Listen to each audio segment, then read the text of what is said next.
this video is gonna be a little different. So I recently came across a video titled "Why I, as a Black Man, Attend KKK Rallies," a video by Daryl Davis. So I recently I watched like 2 minutes of this video, and you know I wasn't really I wouldn't say surprised about it. I was more like intrigued about what I was watching in this video.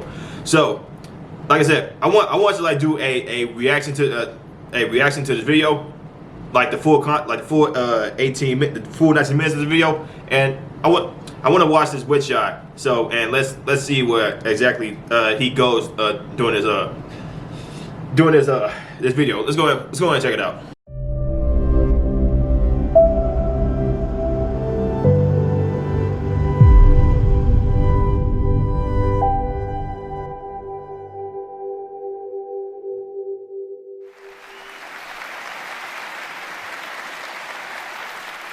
Well, this is a police officer's uniform, a Baltimore City police officer in particular, named Robert White.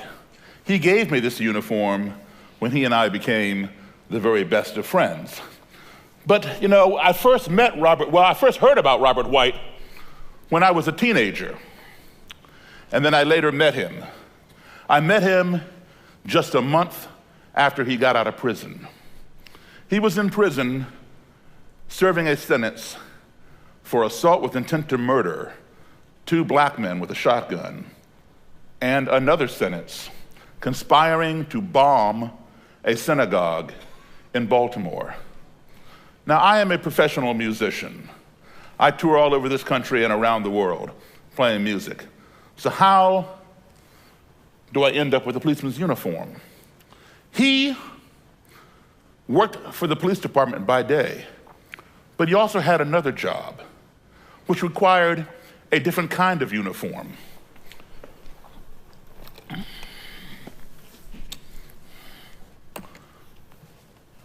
He was the Grand Dragon of the Ku Klux Klan for the state of Maryland. This is his robe. This is what he wore when he conspired to bomb the synagogue and when he made plans to kill 2 black men with a shotgun.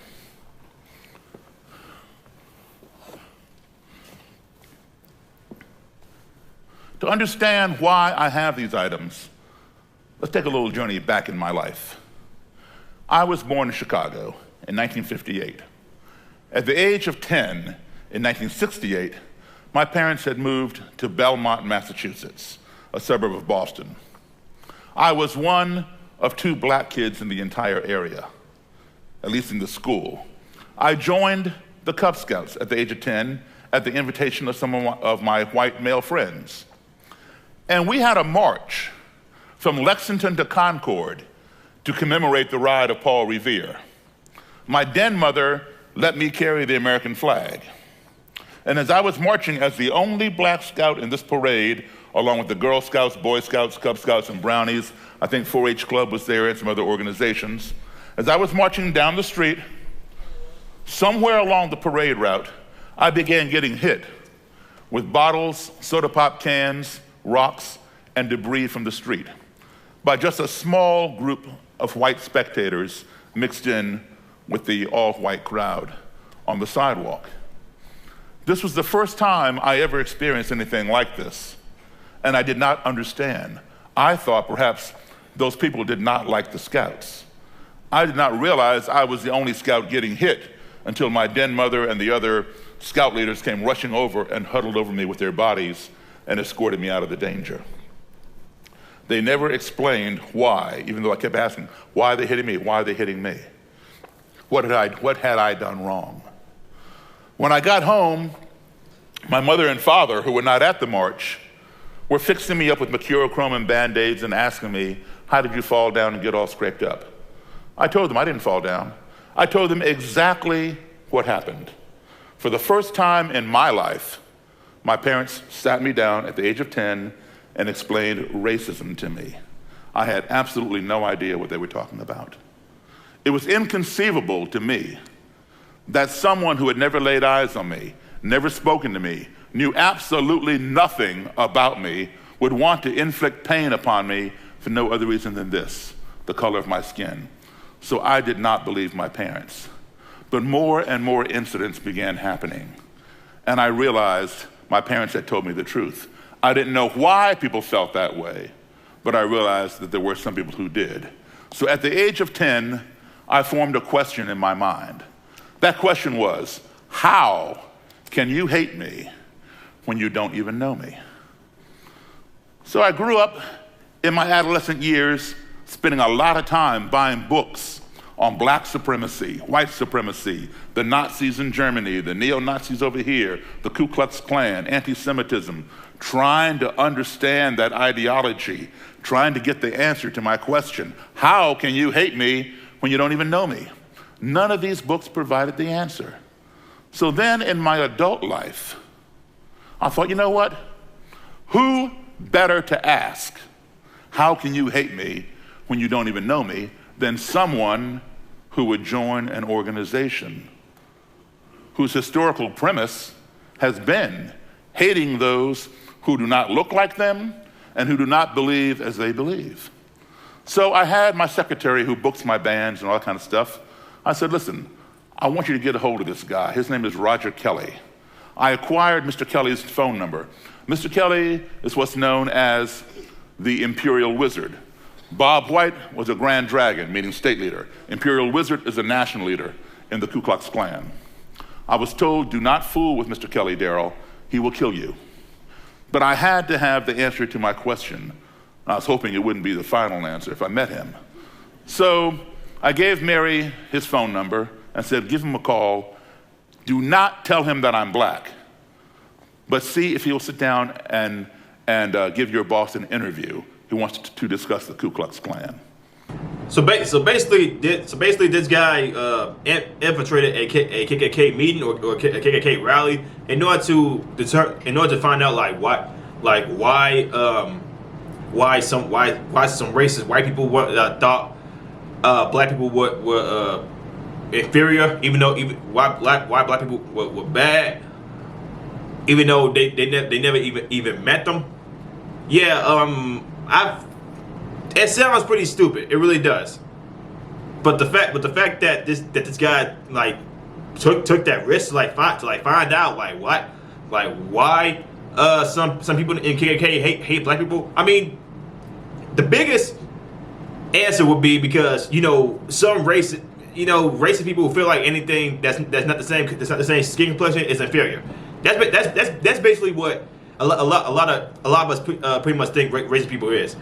Now, the fact that this guy would go infiltrate a KKK rally, that doesn't really sit too well. Let's continue watching the video. So she did. Mr. Kelly agreed. So we reserved a motel room. Mary and I got there early. Right on time, to the minute, there was a knock on the door. Mary hops up and runs around the corner, opens the door. In walks Mr. Kelly and his bodyguard. The bodyguard was armed with a sidearm right here on his hip. When they saw me, they just kind of froze, because they were expecting a white guy. And I stood up and went like this to show I had nothing in my hands, and I approached. I said, hi, Mr. Kelly, I'm Darryl Davis. He shook my hand. The bodyguard shook my hand. I said, come on in, have a seat, have a seat. Mr. Kelly sat down, and the bodyguard stood at attention to his right. And we conversed, agreed on some things, disagreed on other things, but he let me know. He let me know that I was not his equal. I was inferior, he was superior. And this was justified and determined by the color of my skin. I wasn't there to fight him, I was there to learn from him. Where does this ideology come from? Because once you learn where it comes from, you can then try to figure out how to address it and see where it's going. So we continued conversing. Maybe about a little over an hour into this interview, there's kind of a strange noise in the room, and we all jumped. And I popped up out of my seat. There's a table between us. And I was ready to come across that table and take down Mr. Kelly and the bodyguard, because I knew that Mr. Kelly had made that noise. I didn't know what that noise was. I could not discern it. And I kept hearing the voice of the person who gave me his phone number saying, "Daryl, do not fool with Roger Kelly. He will kill you." I did not want to die that day. But I knew that he made the noise, and I'm trying to think, what did I just do? What did I just say to cause him to make some kind of weird noise?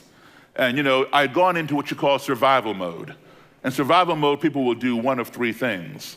Some people, you know, when you fear for your life, some people will just tense up and start shaking, and you can be taking a hammer or a bat and hitting them on the head, and they will not even be deflecting the blows, just be like this. That is called paralysis by fear, and it is a real thing. The second thing people will do is they will try to run away as quickly as possible to put as much distance between the source of the fear and themselves.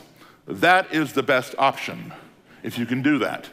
However, it was not an option for me because you cannot outrun a bullet in a motel room. I was not armed, neither was my secretary. The only person I know for sure who was armed was the bodyguard. You can see his weapon right here. I did not know if Mr. Kelly had a weapon up under his jacket or not. He was wearing a dark blue suit and tie. The third option is do a preemptive strike to mitigate the danger. In other words, get them before they get you. So I was about to do that. And when I came up out of my seat, I was looking right into Mr. Kelly's eyes. I didn't say a word, but my eyes were speaking loud and clear. In fact, my eyes were shouting so loud he could hear my eyes. My eyes were saying to him, "What did you just do?" Well, Mr. Kelly's eyes had fixated upon mine, and his eyes were silently asking me the same question. Well, the bodyguard had his hand on his gun, looking back and forth between the Klan leader and me, like, what did either one of y'all just do? Well, Mary, she realized what happened.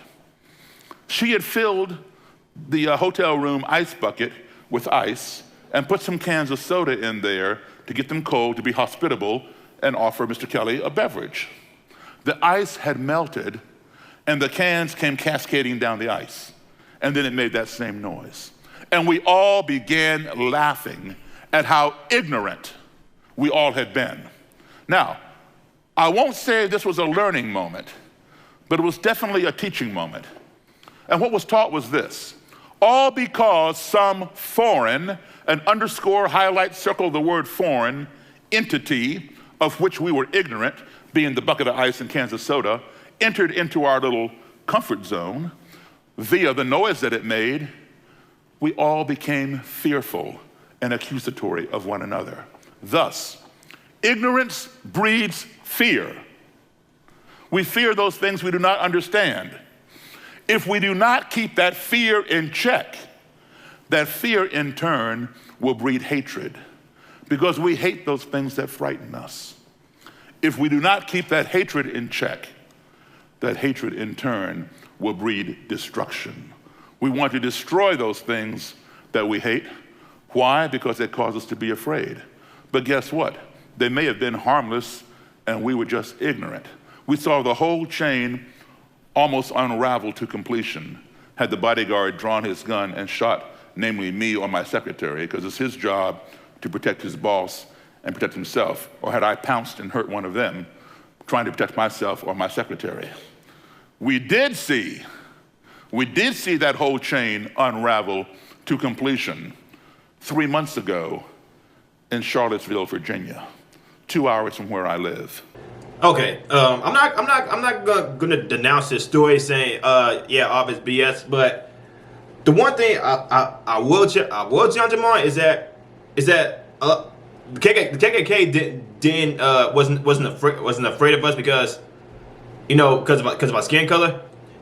I mean, I'm sorry. It's not the fact that the KKK hated us because they was afraid of us. They literally thought that black people was inferior. Black people should be belong in chains. Black people should be slaves.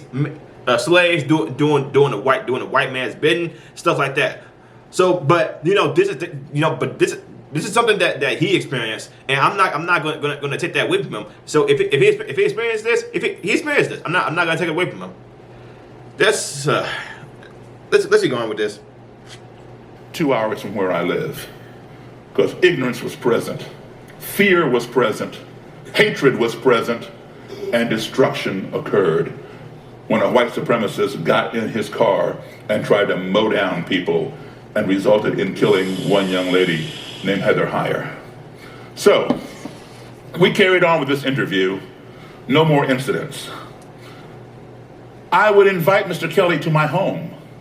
He would come to my home. He'd bring his bodyguard. Bodyguard would sit on the couch next to him. Sometimes the bodyguard would get bored, pull out his gun, start twirling it on his finger like this, while Mr. Kelly and I talked. I would invite over some of my other friends, my Jewish friends, my black friends, my white friends, other people, just to engage in conversation with Mr. Kelly. Other than me, I want him to experience different people. This went on for a couple years. He did not invite me to his home, but he would have dinner or lunch at my table with me, this inferior person that he deemed not his equal. After a couple years, he began coming down to my house by himself. Now, okay, I feel like this was kind of, I wouldn't say, he was looking for conflict, but he was trying to intimidate Walter. That's what I get out of this. He was trying to intimidate him, and actually trying to get an actual story about why he thinks like this. Which we should be having these conversations. Black people, white people, racist people should be having this discussion about why they hate this person because of their skin color or because of their religion, instead of I hate you because you look like this. There should be more conversations like this, but it's not, because a lot of people nowadays, if people don't want to talk to people that feel this certain way. So that I will say that we do need. Now a lot of people will say, you can't be having conversations with a racist. Like, I want to know I want to know something about you that makes you hate me, even though we never met before. So people should be having more of those conversations. A national leader in the Ku Klux Klan. And then he began inviting me to his house. I would see his Klan den, and I would take pictures and take notes for my own knowledge and things. Then he began inviting me to Klan rallies. I'd go to these Klan rallies that have a 20 or 30-foot cross, wooden cross, two beams tied together, wrapped in burlap. The burlap was soaked in what they call Klan cologne, otherwise known as diesel fuel or kerosene. And Klansmen and Klanswomen in their robes and hoods and torches were paraded around in a circle around the cross. And either the Grand Dragon or Imperial Wizard would say, "Klansmen, halt," and they'd all stop. Then he'd say, "For God," and they'd say, "For God," "For race," "For race," "For country," "For country." Klansmen approached the cross, and they'd all close in to the base of the cross.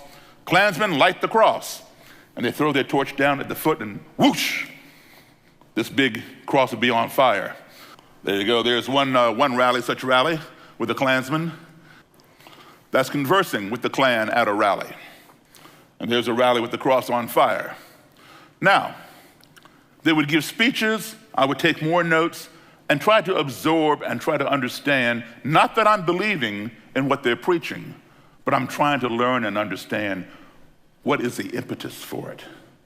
So, after a while, CNN got wind of this and wanted to do a story on me. They knew me as a musician. They knew who Mr. Kelly was as a Klan leader. So they followed me to a rally. First, they came to my gig on Friday night to show what I really do. And then Saturday morning, they followed me to a Klan rally 2 hours from my house. And they said to me, "Do you think Mr. Kelly will even talk to us?" I said, "I will do better than that. When this rally is over, I will get Mr. Kelly, the Imperial Wizard of the Klan, to come to my house, and you can interview the Klan leader inside a black man's house." They said, "Oh, okay." So they filmed the rally, and when the rally was over, I spoke with Roger Kelly, told him what was going on, and he agreed. He drove without his bodyguard 2 hours out of his way, sat in my basement, and interviewed with CNN. And this clip was shown every hour for 24 hours all over the world. I'm going to show it to you right now, and I want you to pay particular attention to what Mr. Kelly says. He says that even though he and I would do different things together, it did not change his views on the Klan, because his views on the Klan had been cemented in his mind for years. Then he goes on to say how he believes in separation of the races because he finds that to be in the best interests of all races. But listen to what he says about respect towards the end of the clip. Please show the clip. Okay, the whole racist should be in it, you know, with their own people. Yeah, that's not. I don't see how that actually helps because I mean, back then during segregation, it was horrible. Back then. I mean, it's some complications here and there, but it's not as bad as it was back then. And for people that say it's worse now, I want to know, like, how is it worse when back then black people had their own drinking fountain, white people had their own drinking fountain, white people had their own bathrooms, black people had their own bathrooms. Black people didn't have any rights. I want to know how's it more worse now than it is than it was back in the 60s or 70s. When black women couldn't vote. I want, you know, like I said, this whole things need to be segregated. No, in order to create a better place, a lot of people need to come united. Now, like I said, he attended rallies. I don't know how he didn't get shot in not one incident. I do not know how he didn't get shot in one of those rallies. Apparently, some people welcomed him. Apparently, some people hated him, stayed away from him.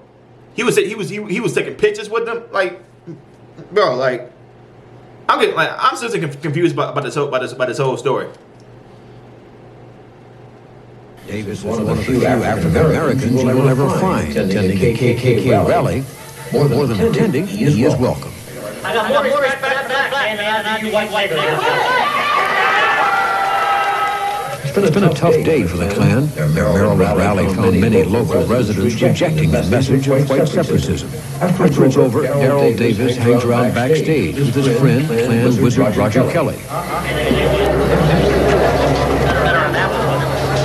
It's not unusual for blacks and whites to be friends, but it is unusual to find a black man and a Klan leader chatting pleasantly over an orange soda after a Klan rally. The relationship started over a book Davis was writing. The secretary set up an interview with Roger Kelly, who didn't tell him Davis was black. They talked and talked some more. Davis learning about the Klan, Kelly learning about Davis. We get to know one another, we do different things, you know. It hasn't changed my views about the Klan, you know, because my views on the Klan's been pretty much cemented in my mind for years. Kelly and his Klan friends go to hear Davis and his band.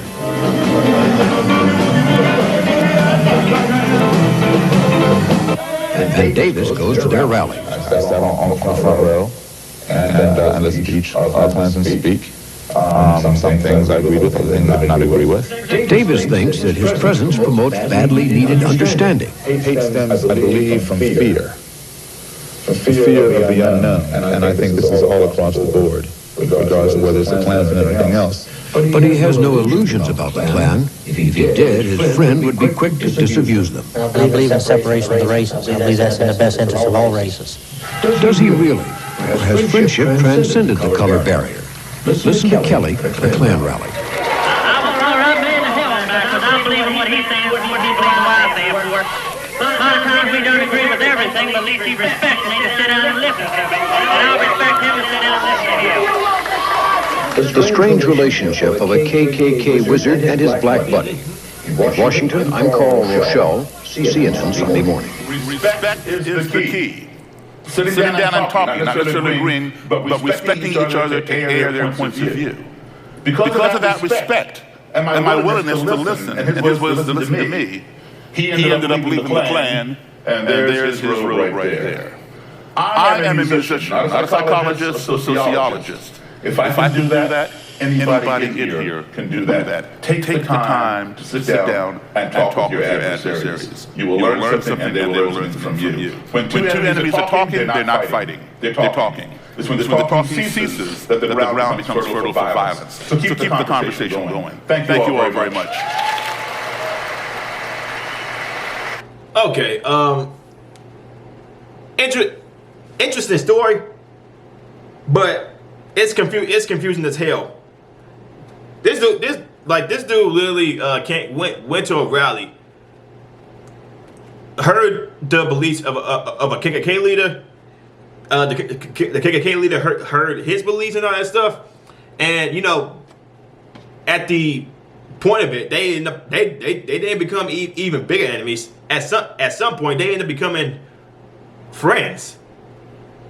They end up becoming friends. I'm confused by that whole thing. I really am, because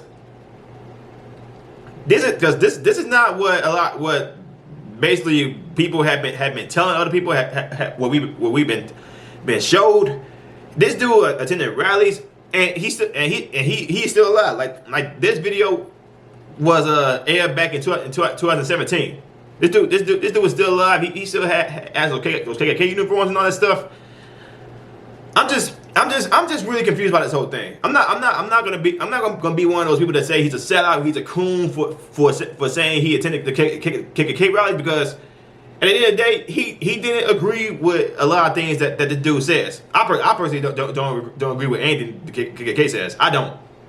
The whole keep races separate. I don't agree with that at all. Like I said, black, white, Asian, Hispanic, doesn't matter. We all should be coming together. Yeah, the whole he even called some of the white people over there white N-words. So basically white ignorance. And he said he had more respect for Darrell than he did with the white N-words. Now, like I said, man, this take was really confusing. You guys let me know in the comment section below. Like I'm saying, like, comment, subscribe, share the video. See y'all next one. Peace.